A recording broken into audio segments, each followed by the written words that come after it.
In some ways, Mr. Miracle has it all. He fled from the pits of Apokolips, he married a muscle mommy, and he's the world's greatest escape artist to ever live. Despite all his achievements, however, there is one escape that has continued to elude him for all these years: death. But is it even possible to escape death? Well, half the DC roster would have you believe otherwise. This is the story of Mr. Miracle by Tom King. Did somebody call for a cleanup on aisle 4? Mr. Miracle is bleeding profusely beside the toilet due to an unfortunate accident. However, a quick trip to the hospital and he returns with a full health bar. He could have sworn Barda had blue eyes before. 30 days later, the world's greatest escape artist lands on late-night television to explain what happened. There's no trap he hasn't been able to escape from, save from his marriage, so he took on the impossible challenge of escaping death. But did he? That question will continue to haunt him for the next 11 issues. Highfather informs him Darkseid has been upgraded with reality warping abilities because he finally obtained the anti-life equation by obtaining it.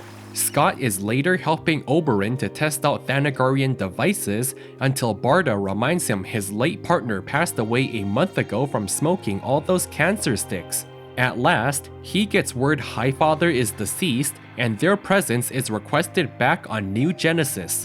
Scott has an eerie feeling about all this, but they jump into the next issue anyway. The war between Apokolips and New Genesis recommences, with Highfather's murder having dissolved the peace treaty. Who would have guessed fighting parademons all day long could get so messy?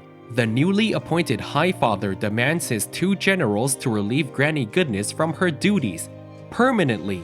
New Genesis has already lost 250,000 troops to that sadistic witch.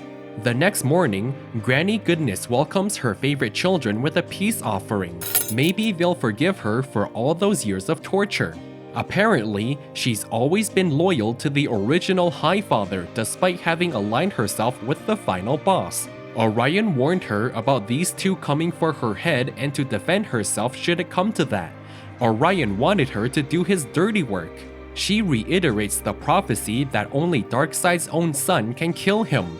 Big Barda has heard enough from the crazy old nutjob and proceeds to beat her to death.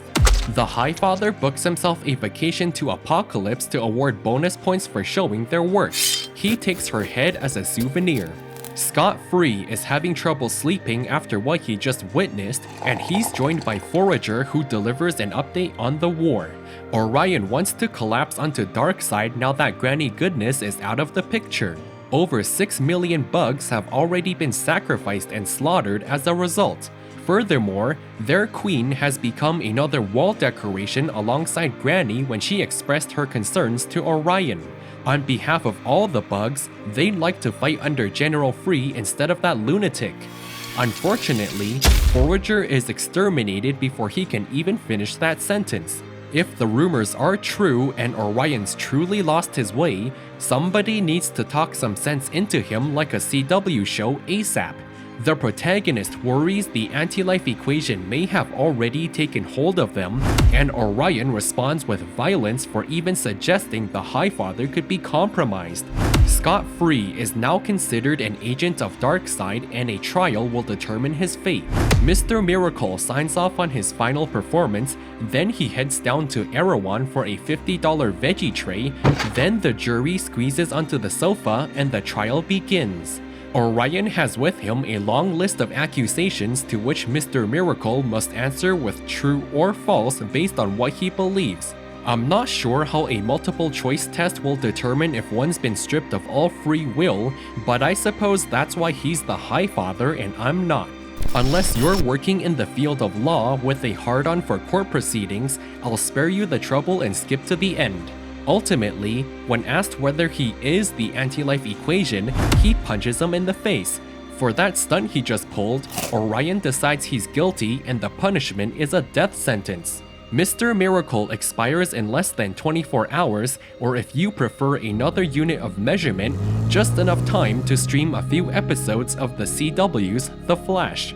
The main characters waste no time on funky and get right down to business. They pay their respects to Oberyn, then he orders what he believes to be the best sandwich in all the realms.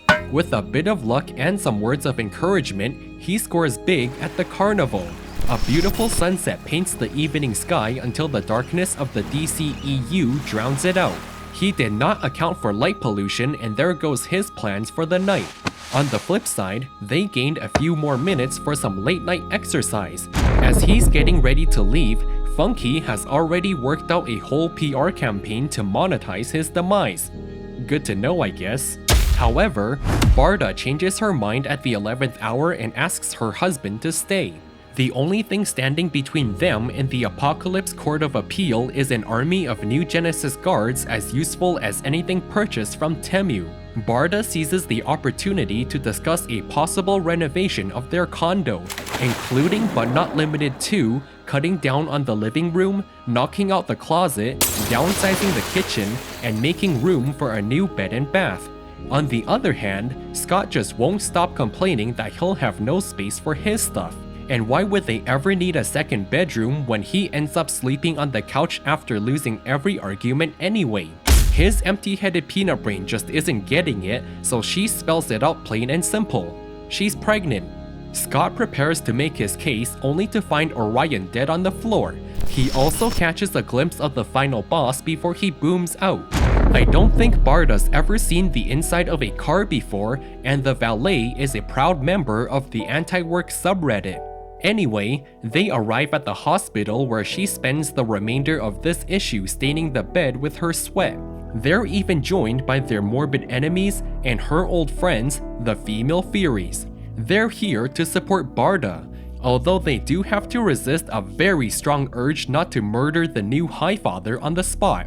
After too much waiting, worrying, and eventual pain, the baby presents another challenge.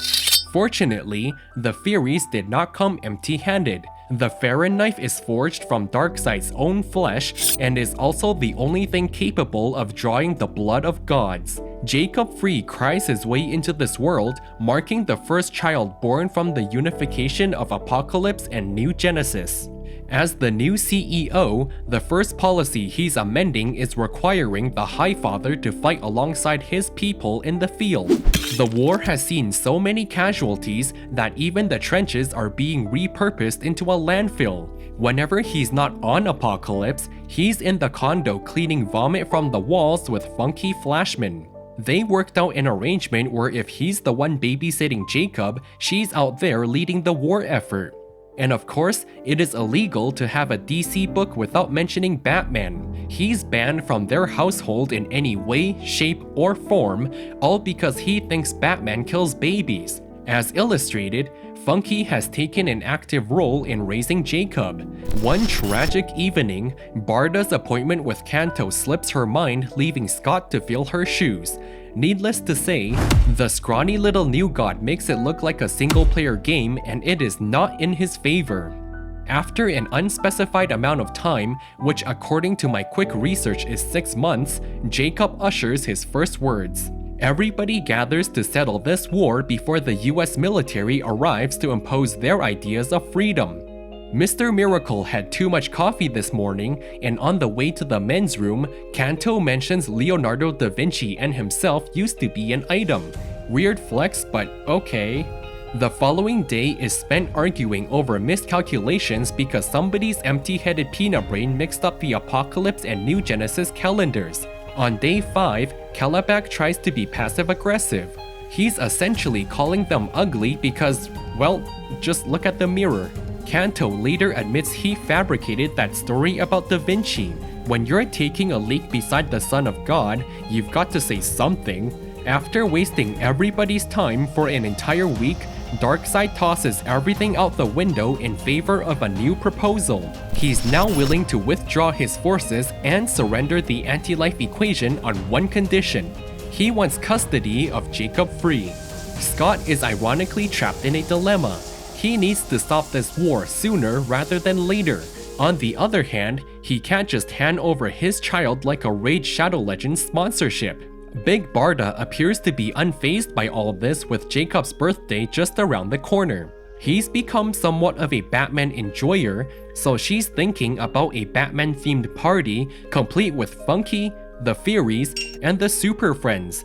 Barda's been ghosting him every time he mentions the war, but they'll have to discuss it eventually, and it's been eating him up inside. Scott already had his plate full with everything he was facing at the time, and Oberon's passing was what pushed him over the edge. He needed to escape. So, whenever life gets tough, he just takes the easy way out and dips? When does Barda get her escape? A lengthy conversation with Funky changes his mind. He decides to just kill his father. The main characters pick up yet another fate-defining veggie tray. Darkseid further cements himself as the definition of evil when he double dips a carrot. For upholding their end of the bargain with Jacob, the final boss gouges out his eyeball to prevent himself from using the anti-life equation, or half of it at least. Even so, Barda is not taking any chances. Scott has one last word for his boy, and that word is psych. The stroller doubles as a cannon powered by the miracle machine, meaning he's toast. But Darkseid is. He then begins pummeling his illegitimate successor who desperately inches towards the veggie tray. He extracts a Farron knife made of Orion, which then fulfills the prophecy as scripted. Only the son of Darkseid can kill him. Desaad congratulates Mr. Miracle on doing the impossible and reveals himself as Metron. Where he is now is not where he should be. He dared the trap of death and escaped. Metron opens a portal into the real world, but Scott simply stands there and takes a bite from the carrot. Scott goes through the motions of his morning routine accompanied by Granny Goodness nagging him about his choice. While Barda makes a fool out of Kanto, Forager informs him the hell he's chosen doesn't get any better, which immediately proceeds to get better with news of Barda's second pregnancy. Orion mocks him for choosing such an easy life absent of challenges or struggles, but the family man is surrounded by the people he loves and he's happier than he's ever been. Highfather reminds him he was this close to escaping the anti-life equation and he blew it. Yeah, he did. The main character finally has a chance to bid farewell to his dear friend Oberon, who says to him, "Maybe it's not so bad around here." Mr. Miracle has effectively given us a masterclass on escaping from death itself, and ultimately, he can escape whenever he wants. If you're still window shopping, what are you waiting for? Subscribe! Insert marvelous outro here, and I'll see you in the next one.